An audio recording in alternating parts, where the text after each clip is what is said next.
Okay, so let's say you have a document that you now want to share with the other agent, and this could apply for the buyer or the seller. Either way, the one option is to go into the overview section and then edit and enter the MLS and import the MLS details.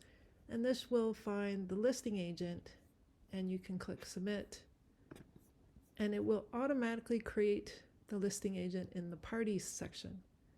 I'm going to show now how to do it manually, where you click on the parties section on the left menu, go over to other parties and click the plus sign. Here you're going to add a party, and you're going to select from the role in the first drop down that you are looking for the other agent. Because I'm working with a buyer, the other agent is a listing agent.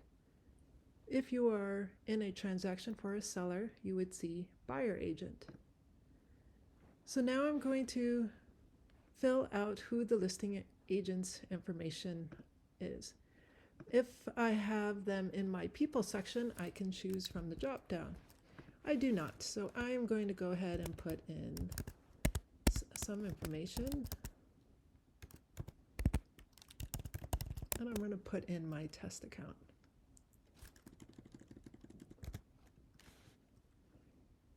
The nice thing about these parties is you can add an assistant or a TC or even a co-agent for this other agent. So you can have all of that wrapped in here, and that's very important because this enables you to share with the listing agent, and it will automatically share with any assistant they have, TC they have, or if they have a co-agent as well. You can enter their additional information, and it will help fill out your forms for that individual. Once you click submit, you will see their information here in this other party section. If you added an assistant, TC, or co-agent, they will also be listed in this area. Once you add a party into the transaction here, you will then find them in the Documents tab that you now have a button for the listing agent or the buyer agent. And if you hover your mouse over it, you will see a pop-up that shows a little reminder of who the listing agent actually is, because the buttons always show the role. So now I can share with the listing agent this particular document.